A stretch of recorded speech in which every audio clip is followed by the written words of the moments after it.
Welcome to this episode of the America East Three Pillars Academy. I'm Amy Huchthausen, Commissioner of the America East Conference, and I'm thrilled to be joined today by Diahann Billings-Burford, the CEO of the Ross Initiative in Sports for Equality, or more commonly referred to as RISE.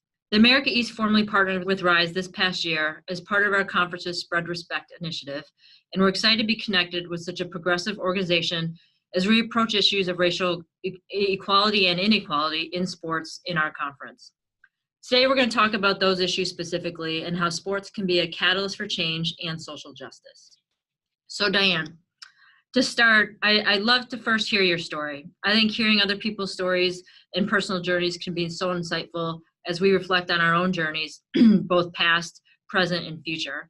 And you have such an interesting background in different industries and different organizations.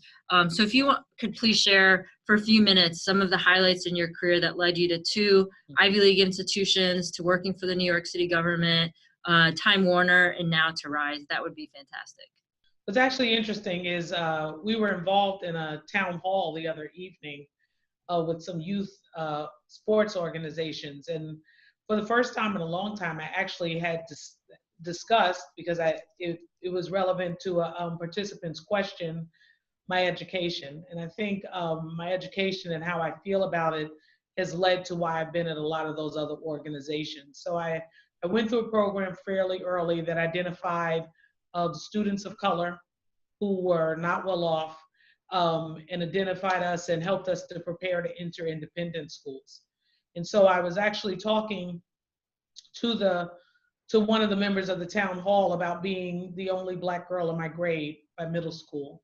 And I actually think because of that, I think one of my experiences, significant experiences with race, both in a positive and a negative light, happened pretty early on in my life. And so it just made it something that I was aware of fairly soon, fairly early on. And so I think the importance of educational equality and race for me have been two really determining themes in the choices I've made and how I move forward, both in my education and professionally. And so I love most of the jobs I've had. I feel like they've been a real privilege. I have been intentional, at least in my last two jobs, about really wanting to engage in tri-sector leadership. As I looked at race and the equality of educational opportunity, they're complex issues. And I actually feel like one of the things I've learned, and I learned it pretty early on in my career, is that there isn't very many complex problems that any single sector will be able to address. And so I really have wanted to exercise leadership and gain knowledge and prepare and be able to have impact from all three sectors, because I think those two issues, they require solutions that are partnerships from all three sectors. And so that's led me to Time Warner in the corporate space after my time in the government space with Mayor Bloomberg, which was absolutely amazing. And that has actually also led me back here, the decision to come back to the not-for-profit space and be providing kind of direct services and intervention. It was a big decision for me, but I think because of where I think our country is on those two issues, it is the best place for me, and it's the place for me to exercise leadership at this time. Great, thank you.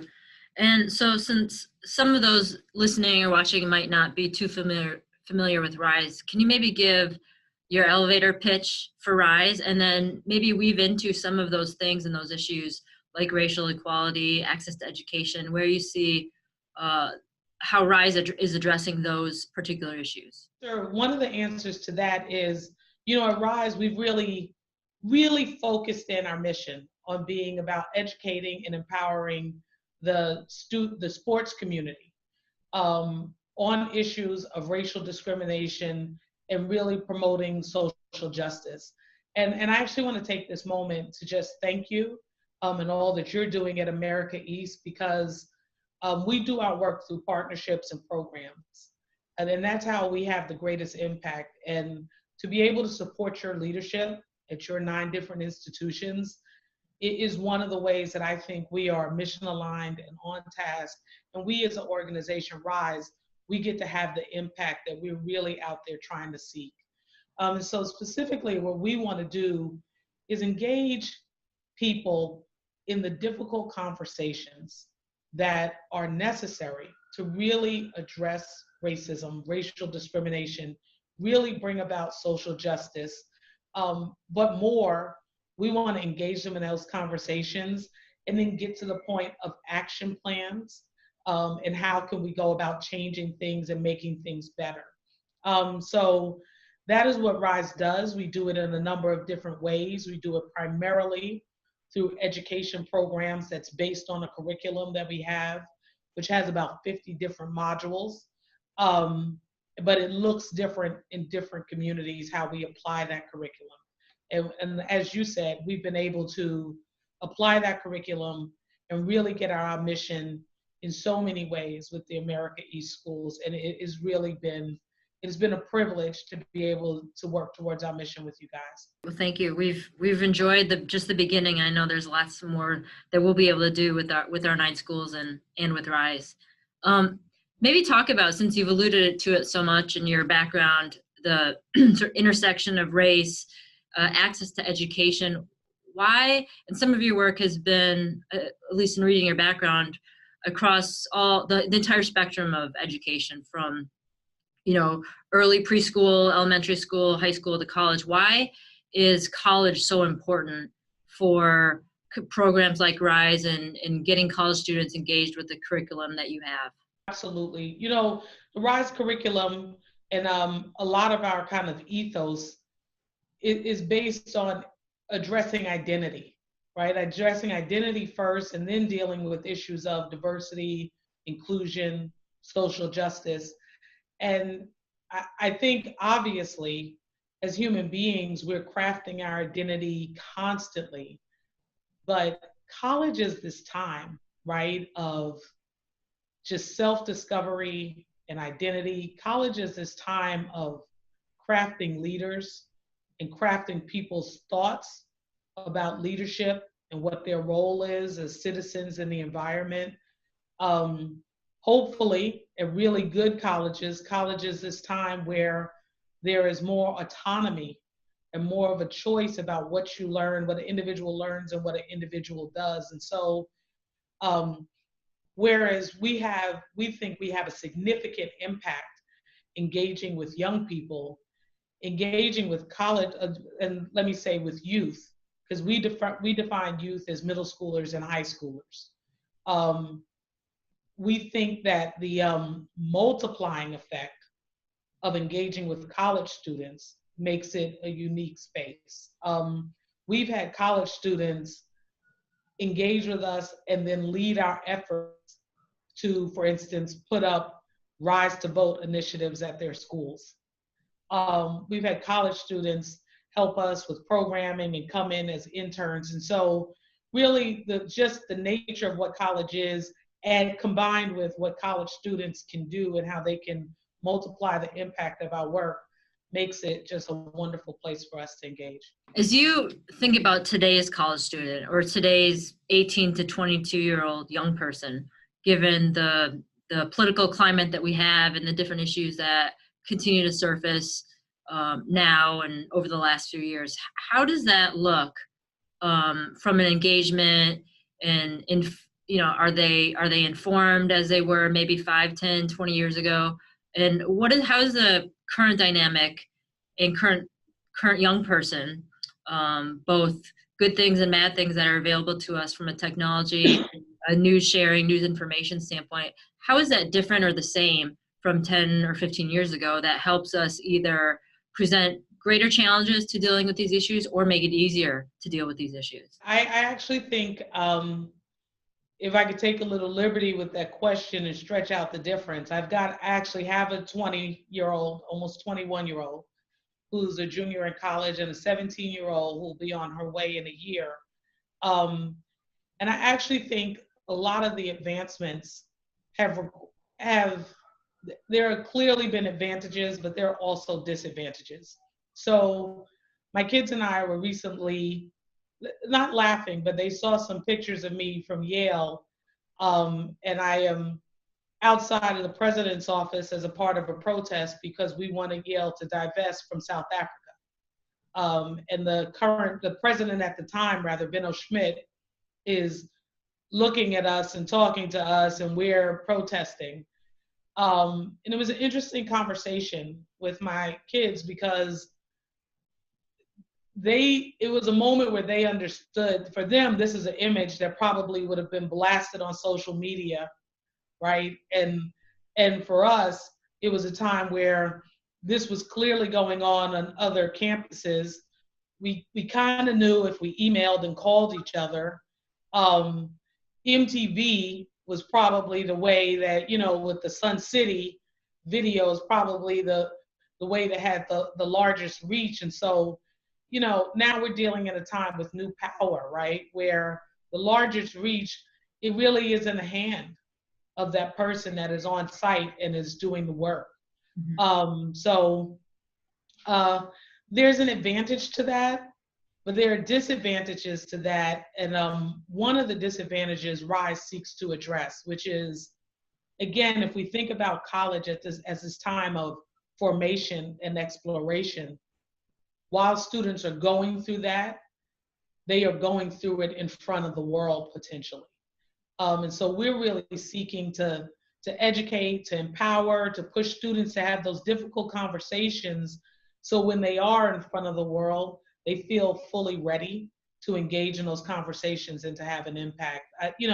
It's great to be able to have that impact, but you got to be ready for it. And often I think I'm optimistic. I love it. I think often students are ready for it. Without revealing, the secret sauce to what RISE does and the curriculum, but what are some strategies or tactics that you've seen work with college students today to have those difficult conversations that are so important to even beginning the conversation to these issues? So love actually sharing some of our secret sauce because it's something we want to see done in so many more areas. But for instance, I'll go back and say, we start at identity. Some of it is unpacking for so many of our students that race is a social construct. And if it is a social construct, it can socially be deconstructed, right? And it doesn't mean it should be deconstructed, but it could. It is not a biological reality. And so, we really go to that because I think that puts how we deal with race and issues of racial discrimination and racial harmony, it puts the accountability on the individual, right? It is about our choices and how we deal with this construct and what we choose to continue and what we choose to stop. And so I would say we deal a lot with identity because we're really trying to get at who are you? And this race, this label is one part of who you are. But we also we are not Pollyanna. I certainly don't believe in colorblindness, for better or for worse. It's a social construct, but that doesn't mean it's not real.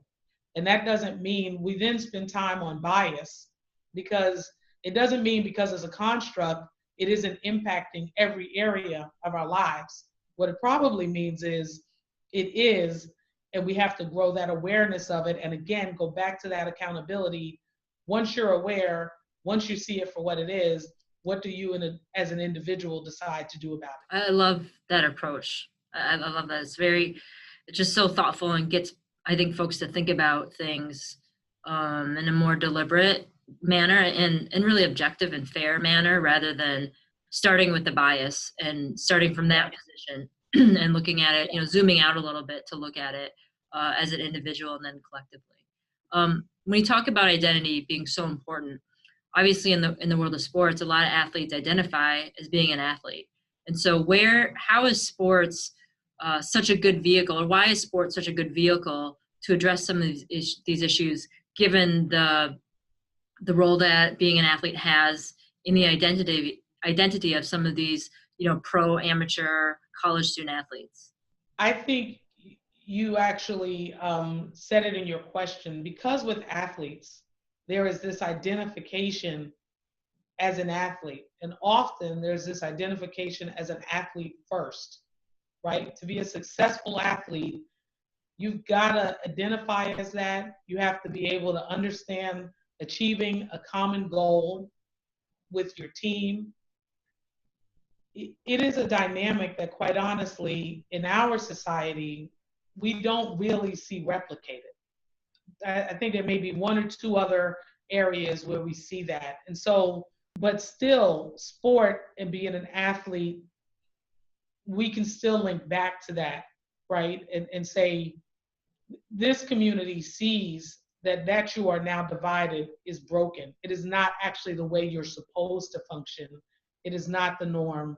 Now let's get to the power of sport and get back to the way we are supposed to function.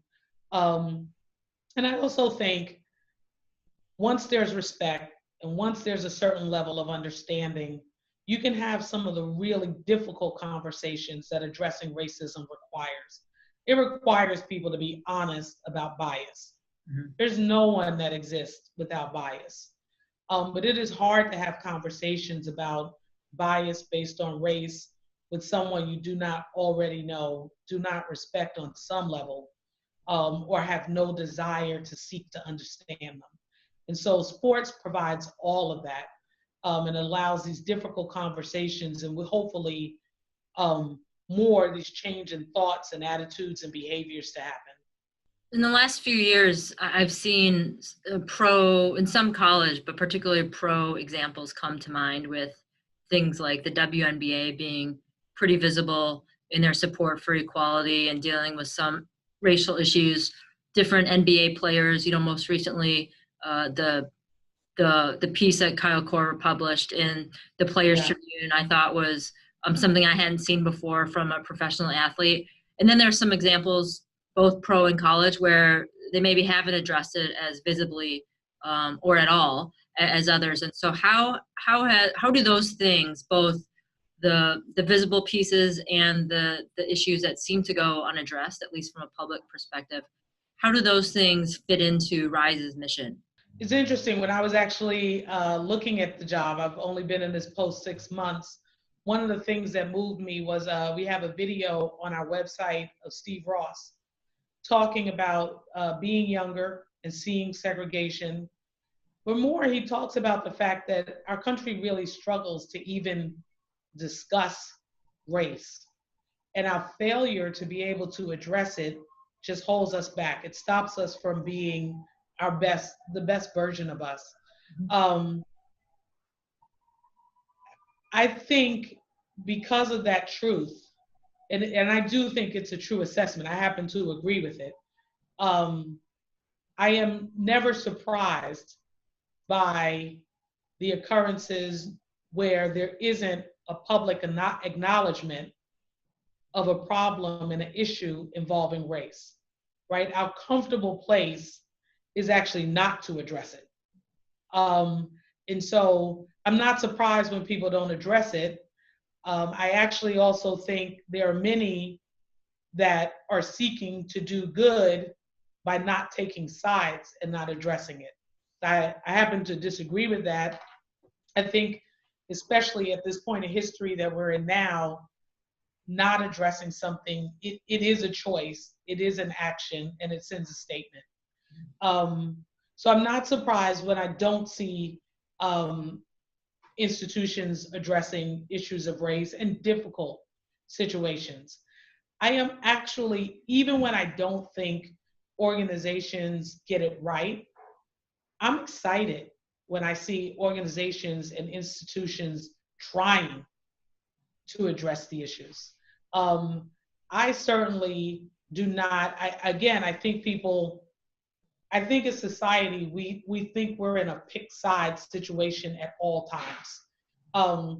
I don't always agree with the Black person, but I do agree with the person that is at least in there addressing it and trying to get us to a better place. And so I love that people, whether it's Kyle and white people or LeBron and Kenny Stills, because there have been a number of NFL players. I think the NFL has in many ways been under fire, and that's a good thing. And I think the NFL, the organization, and NFL players have really stepped up and really tried to figure out, okay, well, let's try to address it. Not that they have done everything correctly, but they're in it, right? I think it's great. I believe in civic engagement. I believe in a democracy. I don't think we can have our country as it is supposed to be if you don't have this level of engagement. And so that doesn't make it always pretty. It doesn't make clean sides. It doesn't mean we always fully agree or disagree with someone, but it's necessary for the evolvement of our democracy. Two questions remaining with our time, unfortunately, because I really enjoyed this conversation. But as it relates to racial, and expand that to other dimensions of inequality through the sports lens, a lot of times the conversation, or at least where the media or public attention goes to, is Black versus white issues. But we know that we have a very diverse country here in the U.S. and certainly around the world. And so how can we, as two organizations that are really committed to these issues, both within our organizations and helping others, start to talk about other races, other forms of discrimination or inequality, whether it's the rise in Hispanic, Latino population in the U.S., all of the religious discrimination. How can we start to talk about all of those things besides where things have focused in the past? Absolutely. So I love that you asked that question, and that's part of why we start with identity, right? Because if we don't start with identity, we end up, in this country, I can't speak for other countries, but we end up with this Black-white conversation, right? And that's a part of the conversation. It's not unimportant, it's important, but it's only a part of the conversation. I think, quite honestly, I think a really interesting other part to the conversation is, what does the number of Latinx members in our community going forward in this country mean? I think even more, I would say, I've learned so much on this front from Asian friends. I needed these conversations to fully understand that I see the difference between someone being Chinese, Japanese, and Korean. They are not the same thing. But it is part of our problem with these racial constructs, right? That we can't even see distinctions because we've made this construct that is Asian. To your question though, I think if we keep going back to that, let's start the conversation at identity, diversity, inclusion. Let's talk about concepts like equality and equity. Let's get at bias, implicit and explicit bias. It will pull us away from a limited and traditional conversation of only Black and white that I'm not sure on its own gets us to the solutions for our country today, and certainly not for the future.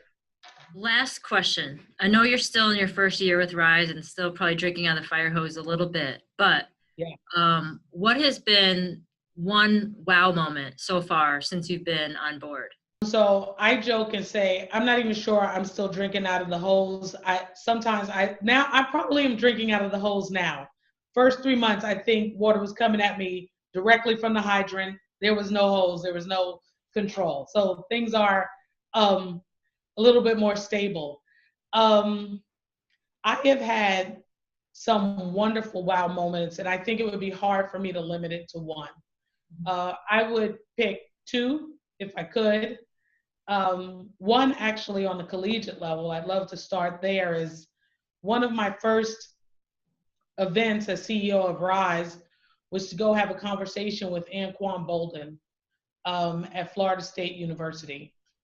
And I was excited. I thought it was going to be a great event.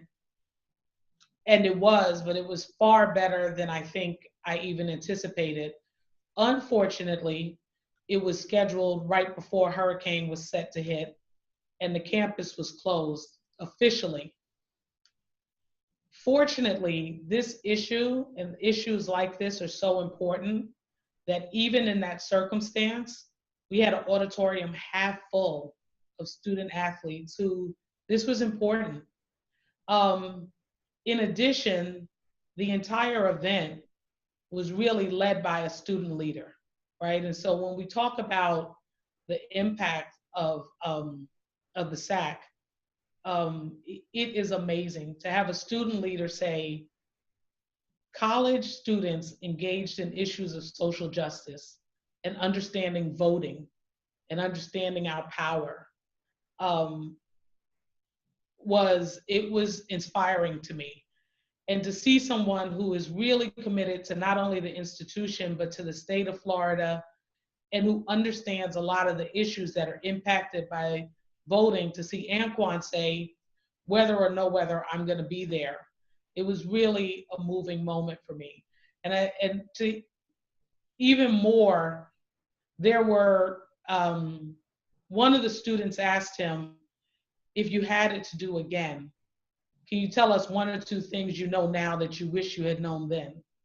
And one of his answers about understanding that being a student athlete requires so much self-focus, and he wished he had known that he needed to spend some of his energy being focused on the community at large and society at that time to leverage what he was learning and to leverage even his power in that position. I think that is a message that only a former student athlete could send and could be received the way it was. So overall, that evening was definitely one of my aha moments. I didn't love having to make a 5 a.m. flight to get out before the hurricane hit, but it was worth it. And then the other, I was in Detroit with one of our programs that we do with youth that we call Building Bridges, and we do it with the NBA and with other leagues. And we actually train law enforcement officers on parts of our curriculum, and they facilitate sessions with young people in the communities that they serve. And to have a law enforcement officer really have to take a moment, he was really moved. He said he had actually never had a conversation with the teenagers in the community he serves about respect, and something as granular as what does disrespect look like to them versus what it looks like to him.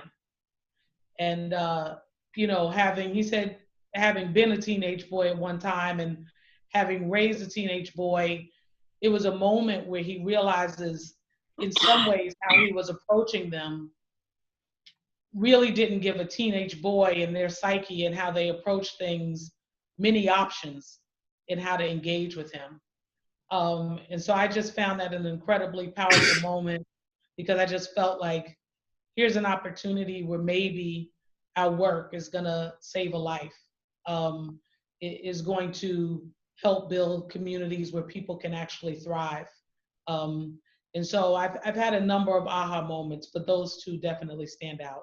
Those are two both very inspiring and powerful stories. So I can't imagine all the other experiences that you've had and that you'll continue to have as CEO of the organization. I just want to thank you again, Diahann, for joining us. The America East is thrilled to be part of the RISE community. We look forward to working with you together in the many years to come to help promote these conversations across our campuses. So thank you very much for joining us today. Thank you so much. And Amy, we look forward to continue to support your leadership. I mean, you get it. This is not a short fix.